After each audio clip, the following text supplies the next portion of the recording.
que je vais aborder, c'est prendre soin des siens. Dieu donne la responsabilité au chef, qui est le mari. Et quand ils viennent à la maison, c'est mensonge sur mensonge.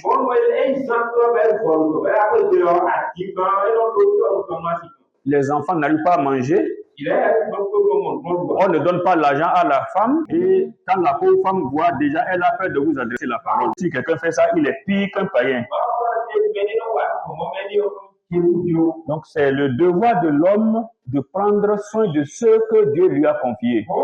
J'avais des questions de réflexion. Et la première question, le mari en tant que chef de sa femme, à défendre contre quoi ou contre qui? L'enfant qui comprend que son papa est en train de lui enseigner le mal, quelque chose qui ne plaît pas à Dieu, il peut dire non. Les apôtres ont été traduits devant le conseil des anciens. Si nous n'enseignons pas les choses qui sont selon la volonté de Dieu, nous sommes en train de faire du tort à Dieu et à nos enfants. Je connais un homme dans une de nos églises, là-bas au nord. C'est un chrétien qui a un pied dans le monde, un pied dans l'église. Et un jour, il a dit à son enfant, qui a grandi dans la foi, il a fait l'école de dimanche, et il a été baptisé. Et il vivait quand même faire la cérémonie pour la santé dans notre maison. Tu vois, dans cette jour-ci, on tombe souvent malade. On va faire une cérémonie. On va aller égorger un poulet. Et papa a dit quoi? La Bible a dit d'obéir à vos parents. Et l'enfant a dit, mais selon le Seigneur, irriter son enfant, c'est d'abord ne pas lui donner de votre temps. Il commet une faute. C'est une faute qu'il commet pour la première fois. Vous jetez sur lui pour le taper. La Bible dit quand même, nous devons les enseigner, nous devons les éduquer en les instruisant et en les corrigeant selon le Seigneur. En les instruisant.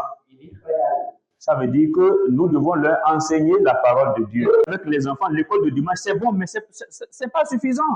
Il faut que nous ayons le temps avec nos enfants à la maison pour lire la Bible, pour chanter et prier avec eux. Pour dire ce que tu as fait là, c'est bien, continue. Ou bien toi, ne fais plus ça, c'est pas bon. Enseigne l'enfant selon la voie qu'il doit suivre. Quand il sera grand, il ne s'en détournera pas. Et la folie est attachée au cœur de l'enfant. Mettez-vous du côté de votre femme ou bien de votre mari. Ne donnez pas raison à l'enfant tout de suite.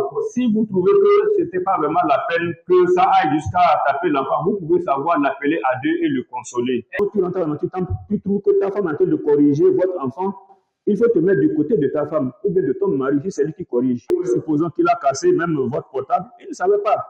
Est-ce qu'en le tapant, ça ramène le portable? Il faut lui montrer des choses précises, on les traite délicatement. L'enfant qu'il faut punir, c'est l'enfant qui récidive. Qui lui dit ne fais pas, il fait. Ne fais pas, il fait. Il est en train de s'entêter.